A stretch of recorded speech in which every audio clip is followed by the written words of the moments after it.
ये कहानी एक रमेश के परिवार की है। रमेश एक छोटे से गांव में रहता था। रमेश के घर में कई दिनों बाद पूजा पाठ का कार्यक्रम आयोजन किया गया। सभी गांव की महिलाएं तैयार होकर पूजा पाठ में जुटी थी। पूजा पाठ की सारी तैयारी हो चुकी थी। लगभग पंडित जी भी आ चुके थे। सारी महिलाएं इकट्ठी हो चुकी थी। फिर पंडित जी ने बताया कि हमें पूजा के लिए शुद्ध देसी घी चाहिए। तो उस रमेश ने कहा ठीक है, मैं अभी लेके आता हूँ। शुद्ध देसी घी उसकी बहन के गांव में मिलता था। तो फिर क्या था, रमेश तैयार होके अपनी बहन के गांव के लिए निकल गया। उसकी बहन का गांव लगभग 15 से 20 किलोमीटर की दूरी पे था। वो पैदल ही निकल गया। जब अपनी बहन के गांव पहुंचा, उसकी बहन ने ताजा उसे घी दिया और कहा भैया रात होने वाली है, आप यहीं रुक जाइए। आपको पता है रात में घी ले जाना खतरे से खाली नहीं है, आप सब जानते ही हैं। उसने कहा चल पगली, किस पुरानी बातों पे यकीन कर रही है।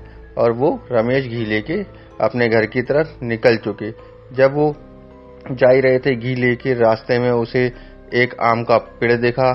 आम बहुत ही पके हुए थे और कुछ कच्चे थे। तो रमेश का जी मल चला गया।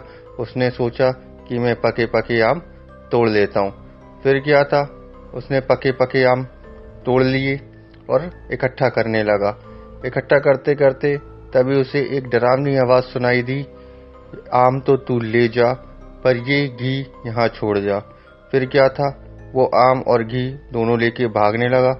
भागते भागते वो अपने घर पहुंचा और सबको बात बताई। अगले दिन उसकी तबीयत खराब हो गई।